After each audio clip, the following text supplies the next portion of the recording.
बिस्मिल्लाहिर्रहमानिर्रहीम। अस्सलाम वालेकुम गाइस, क्या हाल चाल है। उम्मीद करती हूँ आप सब ठीक ठाक होंगे, खैर खैरियत से होंगे। आज आपके लिए रेसिपी लेके आई हूँ दाल गोश्त। बहुत ही मज़े की बनने वाली हमारी ये रेसिपी है दाल गोश्त, चना दाल गोश्त जिसको हम कहते हैं। ये पाकिस्तान की मैं कहती हूँ फेवरेट डिश है। तो बहुत से लोग इसको बनाने के दौरान कुछ गलतियां करते हैं जिनका उनको बिल्कुल भी नहीं इल्म होता कि ये कैसे बनाई जाती है, कौन सा तरीका जो बेस्ट है। ठीक है, तो वो आपके साथ सारे मैं तरीके शेयर करूँगी। तो चलो बिना टाइम ज़ाया किए रेसिपी आज की हम स्टार्ट करते हैं। तो यहाँ मैंने लिया 1 पाव चना की दाल, ठीक है, तो जिसको मैंने रात भर के लिए भिगो के रखा था और भिगोने के बाद फिर मैंने उबाइल करने के लिए रख दिया है। ठीक है, अगर आप ना भी भिगोए रात भर के लिए तो कोई बात नहीं, आप इसको उबाइल करके साइड पे रख लें। तो मैंने उसको उबाइल कर लिया था, ठीक है, अच्छे से। तो उसको साइड पे रख दिया। अब कढ़ाई ली है जिसमें मैंने 1.5 से 2 चम्मच मैंने घी के ऐड किया है। तो घी गर्म होने के बाद मैंने साथ ही ना 1-1.5 प्याज था जो मीडियम साइज़ का था, जिसको मैंने अच्छे से कट कर लिया था, वो इसमें हम ऐड कर देंगे। ठीक है, आपने प्याज बिल्कुल ज़्यादा ब्राउन नहीं करना, जैसे हम अक्सर चावल बनाते हैं तो ज़्यादा डार्क ब्राउन कर लेते हैं प्याज, ऐसा बिल्कुल भी नहीं हमने करना। हमने बिल्कुल आराम आराम से इसको जिस लाइट सा ब्राउन करना है, ठीक है, ज़्यादा नहीं करना। यहाँ कुछ हम गलतियाँ करते हैं जब ज़ाहिर सी बात है चना दाल बनाते हैं ना, तो हम कहते हैं हमें ना हलीम जैसा जायका नहीं मिला। ठीक है, अगर हलीम जैसा जायका चाहते हो तो ये जैसे मैं रेसिपी बताती हूँ वैसे ही आप ट्राई कीजिएगा। ठीक है, तो यहाँ मैंने सब्ज़ी मिर्चें कटी हुई थी और अदरक लहसुन का पेस्ट जो था वो तकरीबन 1.5 चम्मच था, तो वो मैंने इसमें ऐड कर दिया है। ऐड करने के दौरान हमने इसको भी 2 से 3 मिनट ही पकाना है। ठीक है, प्याज भी इसके साथ ही फ्राई हो जाएगा और दूसरी चीज़ें भी। ठीक है, तो इसको हमने ये नहीं कहना कि क्योंकि अदरक का पेस्ट जब भी हम डालते हैं तो मसाला नीचे लगना शुरू हो जाता है, तो आपने चम्मच ज़रूर हिलाते रहना। ठीक है, यहाँ मैं कुछ थोड़ा सा गर्म मसाला है जिसमें बड़ी इलायची है, दालचीनी के पीसेस थे। ठीक है, आप मेरे पास टूटी हुई थी तो आप डाल सकते हैं। तो यहाँ मैंने वो मसाला डालने के बाद ना चिकन लिया है। चिकन मेरे पास आधा kg था। ठीक है, तो ये देख सकते हैं मैंने उसको अच्छे से धो के, आपने भी यही करना है क्योंकि मैंने पानी बिल्कुल भी नहीं अभी ऐड किया। तो जब चिकन के साथ पानी होगा ना तो हमारे ऊपर जो छींटे वो पड़ेंगे। ठीक है, तो आपने एहतियात करना है कि धो के पहले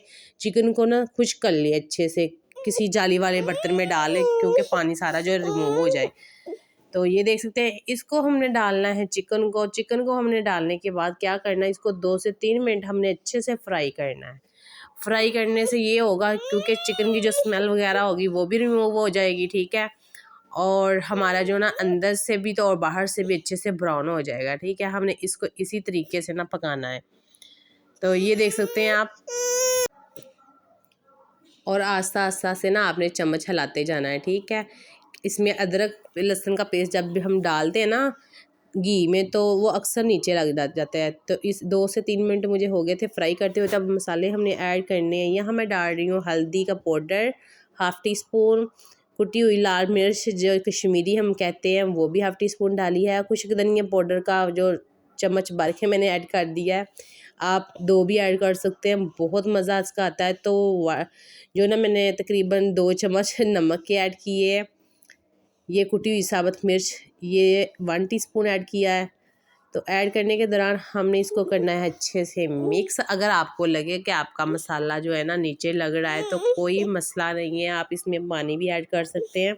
अक्सर मसाला ना जब बनाई करते हैं तो थोड़ा सा अदरक जो है ना वो ही नीचे लगेगा क्योंकि अदरक बहुत पेस्ट होता है, वो नीचे लगने का डर होता है। ठीक है, तो मैंने थोड़ा सा पानी इसी दौरान ऐड किया है कि अच्छे से हमारे मसाले की जो बनाई हो जाए और चिकन में भी अच्छे से ना मसाला जो है ना अच्छे से रच जाए, जिसे कहते हैं ना अंदर तक इसका जायका और फ्लेवर चली जाए ऐसे। तो ये देख सकते हैं मेरी बनाई माशाल्लाह होती जा रही है कंप्लीट। तो आपने भी इतनी ही बुनाई करनी है। आपको देख रहे होंगे कि प्याज बिल्कुल भी नहीं नज़र आ रहा। ठीक है, तो यहाँ मैंने तकरीबन 4 अदद टमाटर थे जिनको मैंने अच्छे से काट लिया था। काटने के बाद बड़े बड़े साइज़ में कटिंग की थी। आप भी बड़े साइज़ में कटिंग कीजिएगा क्योंकि जब दाल हम डालेंगे ना तो अच्छे से ये खुद ही मैच हो जाएगा। तो इसको दौरान मैंने इसको भी ना 2 से 3 मिनट इसकी भी बनाई करनी है। बनाई के दौरान आप देखेंगे ना कि आपको घी और मसाला बिल्कुल जब अलहदा नज़र आए तो तब आपको पता चल जाएगा हमारी जो बनाई है ना मसाले की वो कंप्लीट हो चुकी है। तो हमने चिकन को अच्छे से कर लिया है फ्राई। जब मैंने दाल जो उबाल करके पहले रखी हुई थी ना, तो मैंने उसमें ठंडा पानी बिल्कुल भी नहीं ऐड किया। आपने भी इतनी सी जो दाल है ना उबाल करनी है। ये देख सकते हैं बिल्कुल हाथ से ही मिसली जा रही है, ठीक है। तो इस तरीके से मेरी दाल जो है ना अच्छे से मैच हो चुकी है, ठीक है। तो अब मैंने इसमें सारी दाल ऐड कर देनी है, ठीक है। उबाल करके 1 पाव थी ना, तो काफ़ी माशाल्लाह हो जाती है। तो अब हमने क्या करना है, ये देख सकते हैं इसमें आपने ठंडा पानी नहीं ऐड करना। यहाँ कुछ लोग गलती कर देते हैं जी, दाल बना रहे हैं तो पानी जब डालते हैं ना बुनाई करके, तो जब ठंडा पानी डालते हैं ना, वो दाल जो होती है ना ठंडी और गर्म हो जाती है, तो जिसमें ना वो जायका भी नहीं रहता और खड़ी रह जाती है, वो ना अच्छे से पकती है ना घुलती है। तो इस तरीके से जब हलीम लोग बनाते हैं ना, तो वो ऐसे ही करते हैं। ये देख सकते हैं मैंने यहाँ ना गर्म पानी इसमें ऐड किया है।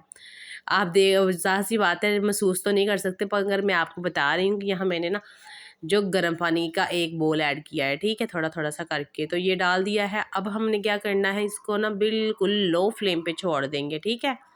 लो फ्लेम पे छोड़ेंगे हम तकरीबन इसको 20 मिनट के लिए, और 20 मिनट के बाद मैं आपको बताऊंगी कि 20 मिनट के बाद इसकी क्या शक्ल आएगी, ठीक है।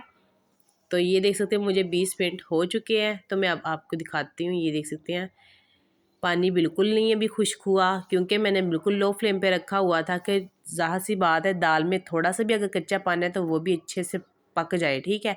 अब हम चम्मच की मदद से चिकन को भी और दाल को भी, ठीक है, थोड़ा सा मैश करेंगे, क्योंकि हमें थोड़ी सी थिकनेस चाहिए, ज़्यादा नहीं चाहिए, बस गाढ़ापन चाहिए।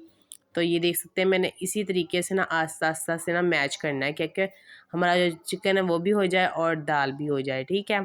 थोड़ा थोड़ा सा दाना दाल का रह भी जाए तो अच्छा लगता है, चना की दाल की तो वो प्यारा भी लगता है वैसे भी।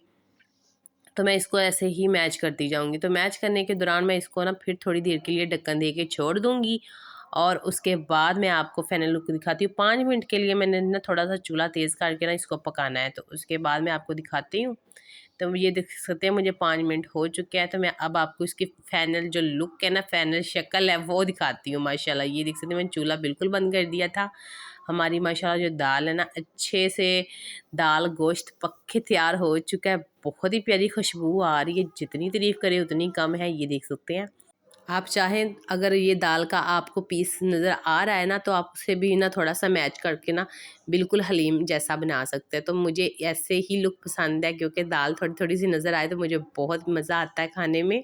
वीडियो कैसी लगी कमेंट में ज़रूर बताइएगा। लाइक शेयर अपने दोस्तों और प्यारों से ज़रूर कीजिएगा। चैनल पर नए हैं तो सब्सक्राइब कर लीजिएगा।